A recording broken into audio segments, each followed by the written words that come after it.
What's happening, folks? It's episode 27, Based in Reality. I'm Mike J, of course. No, I'm not drunk. I'm just wearing funny sunglasses. I slurred my words, so maybe I am. Just wearing funny sunglasses because of what day it is, right? Um, if you haven't done so, please subscribe to the channel, like and share the videos, subscribe on Rumble as well. That's, I guess you could say, my main platform right now. YouTube's good to me, but Rumble's even better. Because even with these short little videos that I've been making on TikTok, I upload them to Rumble and they push them like crazy. It's awesome. Anyways, what a white, Jesus, really foreshadowing here. What a night. So Sunday morning, I woke up, bad chest infection, couldn't breathe. So I went to the hospital just to see what was going on, and I ended up getting kept for 2 days. And within those 2 days, I had a lot of downtime. So I made some TikTok videos. I don't know if anybody's seen them. I made a silly one when I first got there, when I couldn't breathe still. And I'm sitting there and I'm like gasping for breath. I got an oxygen tube and I'm going, this is where Sleepy Joe's going to be during his first State of the Union. I knew what I was getting myself into. I put myself on the internet. I don't care, man. I got pretty thick skin. I always have. And like I was saying, it's fun to see that the internet still does have an edge. I mean, the leftists, they just want us to die anyways, so it's not, really jokes. It's truth. Most of the comments were, pull the guy's fucking plug, unplug his oxygen, whatever. I expected it. That kind of shit happens nonstop. But people didn't like that, man. You wishing you're a political opponent? I'm like, I'm not wishing anything upon anybody. I'm saying he's an old dude and he needs oxygen eventually. He's gonna need oxygen eventually. That's all I was saying. I wasn't saying I wish Joe was right here. Right? If he was, I would have elbow dropped him. So if you really want to take things that way, yeah, I'm gonna drop a fucking elbow on him if he was next to me in a bed. Kidding, kind of. But anyways, so I get out of the hospital today, and I was like super excited because I got out at like I think it was like 3 o'clock, 3:30. It was. It's like just after my kids got out of school, so they're super pumped to see me. I was super pumped to see them. I'm like, but you know what tonight is? And they know it's election night. They were excited too. Not really, but Nora was asking my daughter. She was asking me, what's going on? What's election night? What does this mean? I'm like, well, see, they want to get rid of Donald Trump, but they can't. So now they have a chance to, but they're still not going to. They're going to try everything they can to cheat in every way possible, but he's not going nowhere. So they go to bed. Kids go to bed, and I start watching, and I fall asleep because it was getting boring. I think I was watching the Daily Wires one, and as cringy as they can be, I was watching the Fox News one. It was literally just a fucking screen showing like the numbers, and I was like, okay, I can't do this. Then you go to ABC, and they're, well, Trump's not going to win this one. Oh, okay, well he did, but the next one, and I'm like, I can't do this either. So I go to the Daily Wire, and got some Jews, got some Christians. I can deal with that. I'm like, okay, guys, let's see how this goes. So their coverage was actually pretty well.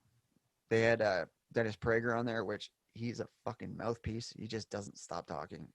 Andrew Klavan from the Daily Wire. I actually like the guy. He's a pretty funny dude. He's got a personality that, like, I feel like he makes the room better. I don't know why I feel that way. I just noticed that people are more on when they're making jokes around him, and he seems like a pretty funny dude. I know he's very stale and he's very old and he's very Jewish and everything, but uh, but it was good coverage, anyways. But anyway, yeah, Prager, he's cutting Clavin off like every 2 seconds. It was really irritating. So I fell asleep while he was still there. Luckily, I woke up and he was gone. But the kitties are somewhere around here. I don't know where they are. Anyways, Jesus. Um, so I wake up and the score, the score, the tally is I think it was 224, 225, no, 223 to 212. I'm like, whoa, this is like extremely close now. And I think they had called, is it Nevada? Uh, no, not Nevada. Arizona. So they call Arizona. And I'm like, geez. I'm like, okay, now it's like 236 to 212 still. And they cut over and it's like Trump talking. I'd seen the Biden one and whatever. They cut over to Trump talking. And, he's not happy, obviously, because they completely just stopped counting, as everybody knows. And he's like, man, we're like not that far behind there. And they called it. And I've seen a couple of videos now of other states that were not very far behind, and they were calling it early. I mean, they were mainly states that we knew were going to go to Joe, but it was strange regardless. Then we find out that they're going to stop counting. Well, during this, Michigan has got like 300,000 extra. Mind you, they haven't counted all of Detroit, which is pretty blue. But even then, he's doing very well in Michigan. Pennsylvania, he was up like 700,000 at the time. Oh, wait. Please don't quote me on that. It was between like 500 and 600 or something like 700, something like that. He was up a lot. And I guess they didn't get, all of Philly and all of Pittsburgh or something along those lines. So I was like, okay, hey, Kitty. Um, so I'm like, okay, whatever. North Carolina, he's up. Georgia, he's up.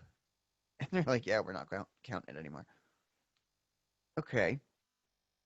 Now, the reason I decided to make a video is because this is just so reminiscent of another time in my life.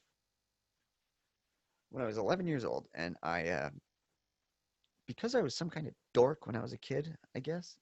I mean, I thought I was the cool guy, but now that I look back, I was into politics as a kid. Like, what was wrong with me? As a Canadian kid, too. I'm into fucking American politics. Mind you, America would play a big part in my life later. But at the time, not so much. My grandparents were into the politics, and that's where I got into it. But as an 11-year-old kid, you're like, who gives a shit about George Bush and Al Gore, right? I did. but and I didn't know much about them. I just knew, this is the Republican side. This is the Democrat side. This is what these people believe. This weirdo thinks that the world's going to end in 2 years. That was Al Gore. And this guy says Jesus is talking to him. That was Bush. Same guy that said he looked into Vladimir Putin's face and he saw the face of God. Okay. Uh, anyway, so Bush wins Florida. Well, they contested it. It was too close. So they recount him. He wins again. Still too close. So I think they physically recounted all the votes. It took a month to find out what the hell was going on. I know most people that are my age or older know about this. Some of the youngins don't remember this. And it was strange times, man. Like, people are weird right now that it's like it's election night and there's not a new president yet or not a continuing president yet. The information's not there yet. But it was like a month before they had all this shit sorted out, and it was so close that they had to do this. Apparently, looking back at it now, it's like this was just bullshit from the left back in the day. It's been going on for years, guys. And if you think it hasn't, you just go look at all these old, like, things like this. And then even what was the other thing with Romney? Something happened. I'm trying to remember. I can't remember. Something happened with Romney too, and it's like it's always the left side, and they're always accusing the right of cheating, but they're always the ones that has to contest something that's like that they don't need to, like this. Just count the fucking votes.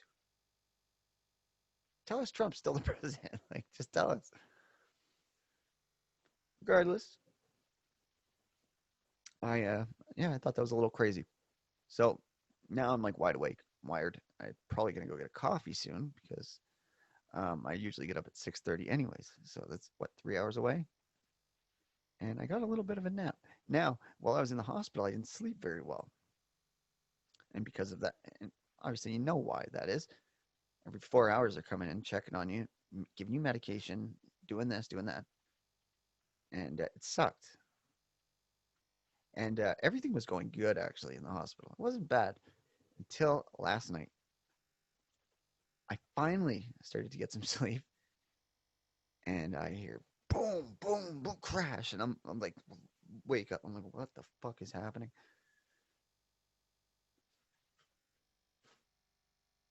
This cast, um, so this bang crash, all this shit's going on. I wake up, and this guy gets rolled into my room. Now the rooms right now, because of COVID, everything's empty. Canadian hospitals, man, you have a 12-hour wait. See, that's what they don't tell you about socialized medicine. Free healthcare. Yeah, you mean the free healthcare, the ones that they rob off your paycheck every week and charge you if you ask for. Yeah, free. So besides that, wait times in ER especially 14, 16, sometimes 24 hours for certain things. Unless you're literally like dying from a gunshot wound, they will not take you in right away. So I get in right away, and everything goes smooth. So I got my own room now, and I'm like, I was expecting like a 4-person room because back in the day, that's how it would be. If you don't have like top of the line healthcare, because yeah, we have free healthcare, but if you have healthcare for your healthcare, then you get better healthcare. So I'm by myself in this room, and I'm loving it for a day and a half, and then so last night, bang bang, I wake up and I'm like, what the fuck is happening? So they roll this dude in. Immediately, he starts screaming about how he's only got one leg. And I'm like, oh, shit. Okay, so this is not going to be fun. Then he starts yelling how he's 75% blind. Whoa. Then he's saying that he's diabetic. This is why he lost his leg. Um, there was some, what else? He was blind. He was talking about his bed sores. A bunch of other disgusting things that I was like, what the fuck, man? The room stunk because he wore a diaper, of course. So me being the person I am, I'm like, are you fucking kidding me right now? Out loud. And I felt bad because the guy, honestly, listen, if I get to that position, I am not living anymore. Sorry. Sorry, guys. If I'm 80 and I don't have a leg and I'm 75% blind, mostly deaf, uh, Jesus, Kitty Hager. Um, come here.